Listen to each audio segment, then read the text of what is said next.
que hoy lo tenemos esta mañana. Lo ponemos en pantalla y le damos ya la bienvenida a Diego Almeida, el ex secretario ejecutivo nacional de la Izquierda Democrática. Diego, ¿cómo estás? Muy buenos días, gracias por estar con nosotros.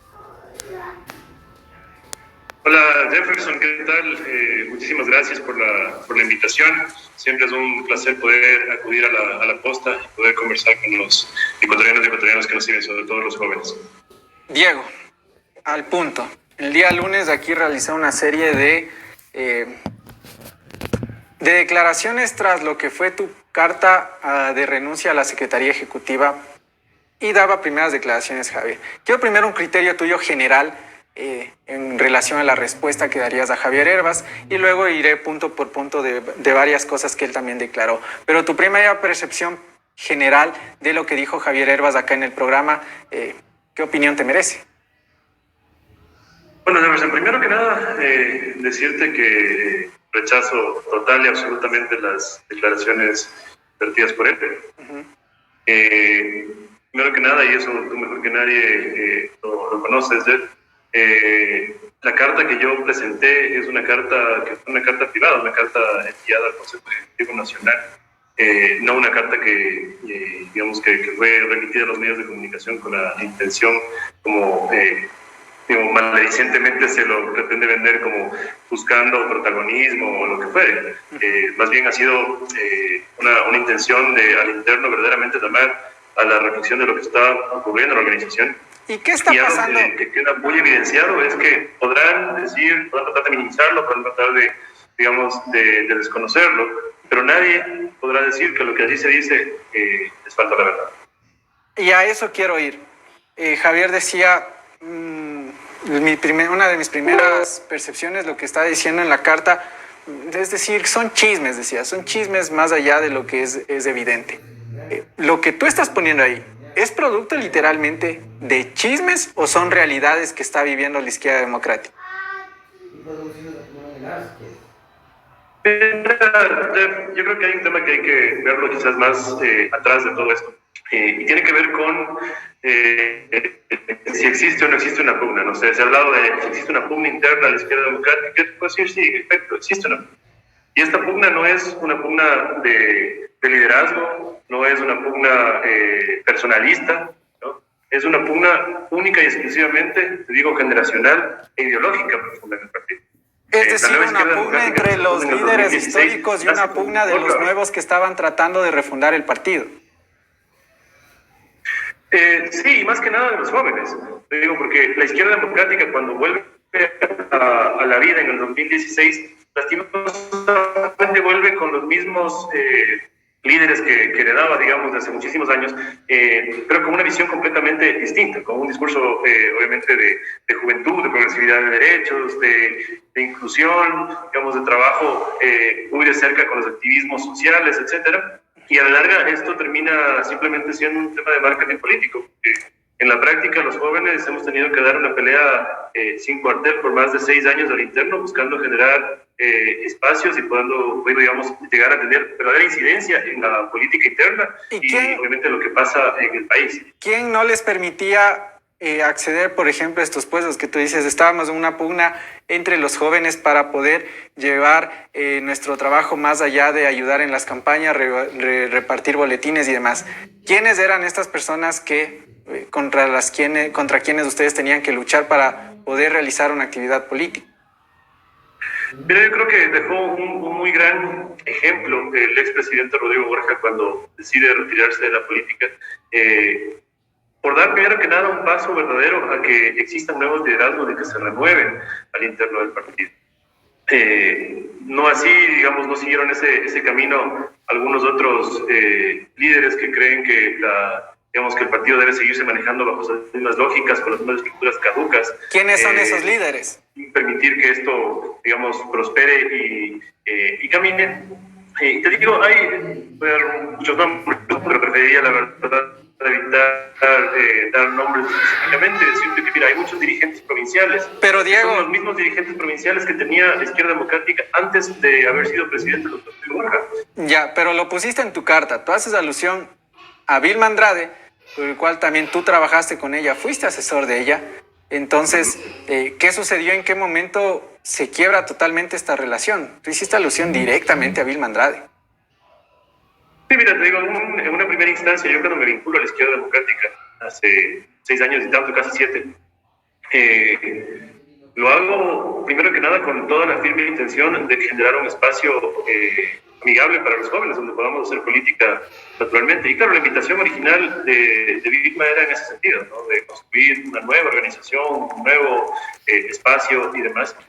Me pidió, en cuanto me vinculé, digamos, a la organización política, que liderara el proceso de construcción del programa de gobierno, de reforzar los principios ideológicos del partido, y es a lo que me dediqué, ¿no? Una vez que ella se convierte en la única asambleísta representante de Izquierda Democrática, me pide que le ayude a estructurar una agenda legislativa para poder impulsar estos elementos desde la Asamblea Nacional. Pero yo creo que un tema también profundamente ideológico y de principios nos terminó distanciando a la larga, un deterioro, digamos, paulatino y constante, que encontró quizás su pico en varios elementos, ¿no? Que son, por ejemplo, la votación de la ley humanitaria, total y absolutamente contraria a nuestra lógica y a nuestros principios y valores al interno de la organización. Y algunos otros elementos que obviamente nos terminaron distanciando total y absolutamente.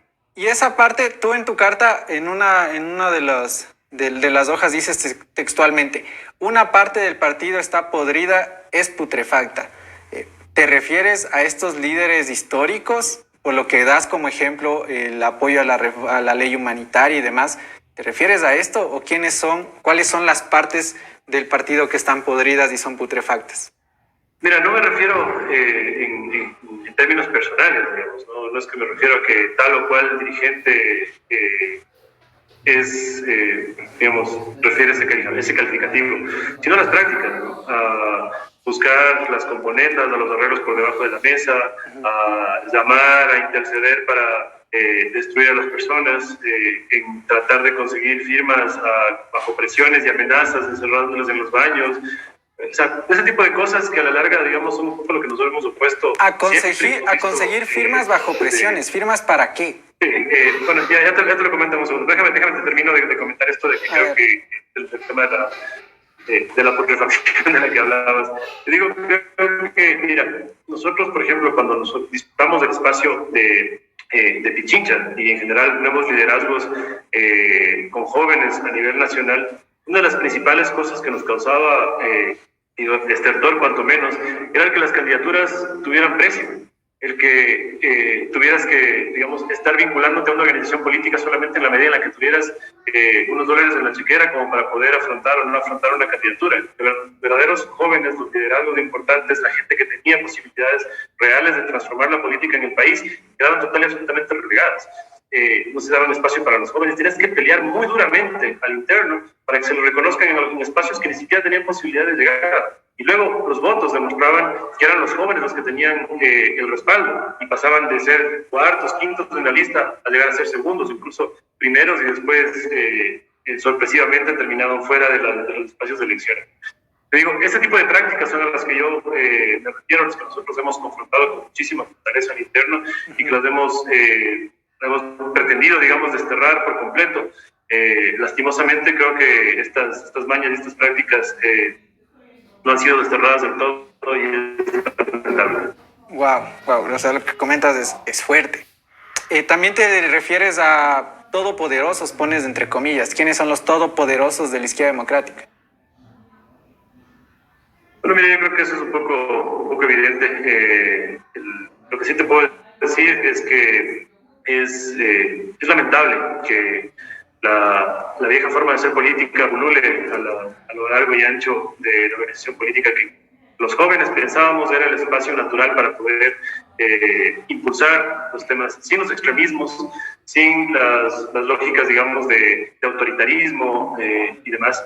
Los jóvenes, te digo, pensábamos que construyendo desde la base misma un espacio que se declara a sí mismo feminista, que se declara a sí mismo ambientalista, que se declara a sí mismo de innovación, era claro que nosotros podríamos seguir impulsando estos elementos. Pero después te tomas con líderes que lastimosamente en campaña utilizan este tipo de elementos, pero luego en la práctica demuestran todo lo contrario.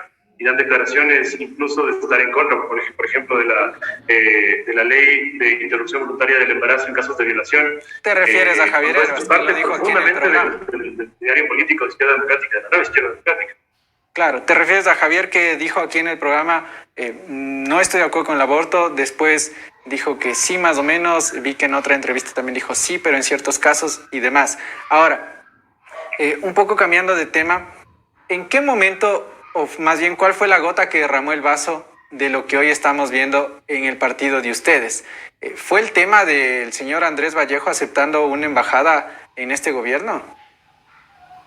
No, mira, yo creo que Andrés como persona tiene quilates de sobra como para poder representar al Ecuador en España o cualquier otro espacio. Yo creo que eso nunca ha sido un tema de pugna, digamos, de discusión. Pero indudablemente, y esto es una cosa que lo habíamos conversado al interno con todos, ¿no? El hecho de que tú aceptes un cargo de representación con un gobierno del cual no somos parte y que el Consejo Ejecutivo Nacional del partido había resuelto ser oposición constructiva, digamos, pero oposición al fin. Claro, no te da mucha lógica en tu sentido de que sea parte también de la toma de decisiones cuando tienes que, en algunos casos, por temas ideológicos o lo que fuere, separarte o tener una línea distinta a la línea gubernamental. Entonces, al tema interno básicamente giraba en torno a eso. Pero nunca ha habido un tema, digamos, de que esto sea un punto de quiebre o... Y entonces, ¿qué fue lo que derramó ¿qué fue lo que derramó el vaso? Perdona, ya no te escuché. ¿Qué fue entonces, cuál fue el factor principal para que explote esto? Si no fue el tema de Andrés Vallejo, ¿qué ocasionó? Mira, es que te digo, son deterioros constantes, ¿no? La Izquierda Democrática empezó un proceso súper fuerte desde la campaña misma para tratar de llegar a generar nuevamente un espacio que le posicione políticamente. Tuvimos muchos quiebres al interno cuando empezamos a hacer el proceso, por ejemplo, de ver los espacios de la Asamblea Nacional, quienes nos representarían en el CAL, en los espacios, digamos, de las comisiones y demás, y generaba mucho rechazo también al interno, el que figuras jóvenes que supuestamente, digamos, a su criterio no estaban listas como para poder intentar estos espacios, como Gana Moreira, por ejemplo, en el CAL, o Alejandro Jaramillo, en la cultura de bancada, etcétera. Más bien ellos han dado muestra clara de que los jóvenes tienen mucho que decir y mucho que hacer, y en función de eso marcar también buena parte de la agenda política en el país. O sea, cuadros anteriores de la Izquierda Democrática, los todopoderosos que los llamaste en su momento, no estaban de acuerdo con papeles que jueguen en la Asamblea, como lo acabas de mencionar, el señor Alejandro Jaramillo, Johanna Moreira, no estaban de acuerdo con eso. Sí, no estuvieron de acuerdo, y fue un tema, digamos, de confrontación interna, porque claro, había muchas apetencias también en el partido, ¿no? De querer disputar la presidencia de la Asamblea Nacional, incluso sin los votos de la Izquierda Democrática, como lo hago manifiesto en mi carta, y de querer, digamos, capitalizar sí o sí a cualquier costo en el todo vale de la política que nos hemos opuesto radicalmente muchos a ser parte. Y querer llegar, digamos, como sea. Nosotros creíamos que los jóvenes tienen que tener esos espacios para poder empezar a impulsar una agenda verdaderamente progresista en este país. Caso contrario, estamos un poco a la cola de lo que ocurra siempre. Ahora, ¿qué es lo que va a suceder con la Izquierda Democrática, Diego? Tengo entendido que tu carta de renuncia va a pasar al Comité de Ética. En ese sentido, ¿has pensado ya en desafiliarte de la Izquierda Democrática? ¿Vas a seguir adentro? ¿Cuál va a ser, sobre todo, tu rol de ahora en adelante? Porque incluso también estabas en el legislativo con los asambleístas mismo al momento de realizar el trabajo político. Sí, así es. Mira, nosotros hemos estado por delegación en su momento del presidente Herrera al frente de las negociaciones con las diferentes fuerzas políticas, conduciendo también técnica y políticamente el trabajo del equipo de asambleístas, que no es un equipo muy homogéneo, que digamos, ¿no? Tienes también divergencias, gente que piensa muy distinto y que no encaja también del todo en la lógica de la ideología política que defendieron en campaña. Pero más allá de eso, creo que es un equipo bastante bueno, de gente comprometida que puede hacer cambios importantes en el país.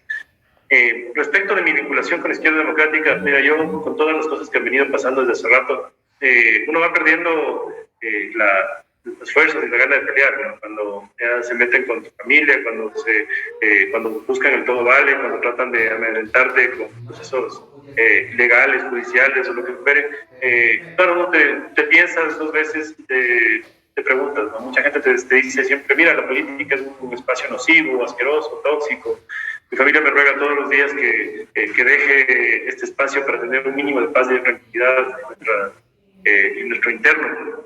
Yo he seguido dando pelea pensando que es posible realmente cambiar a la izquierda democrática y en general a la política en el país, empezando por ti.